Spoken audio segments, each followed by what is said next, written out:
Parts of Fremont may soon be getting a makeover. Below market loans are now available for people who want to breathe some new life into old properties. Laura Stamble joins us now live from the newsroom with the details. Laura, good afternoon.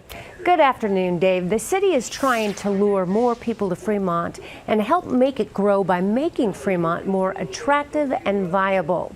So the Greater Fremont Development Council is now offering low-cost loans as an incentive made available through a grant from the state and the community. To qualify for the loans, plans must call for turning space above downtown businesses into housing, major renovations on rundown properties, upgrading or building new homes on vacant lots, or restoring abandoned properties. The loans are not for smaller projects like redoing your kitchen. This is actually the second round of low-cost loans aimed at revitalizing Fremont. The first round came out in 2018, and since then, many projects have been completed or they're under construction.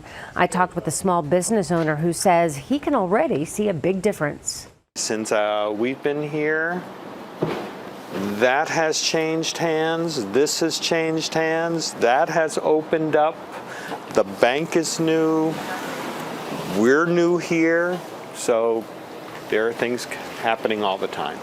So a lot going on in Fremont. Tonight at 5, we'll hear from the Development Council, and we'll have more information about how nonprofits will benefit from the loan program. Back to you, Dave. All right, we'll look forward to that report tonight at 5. Laura, thank you very much.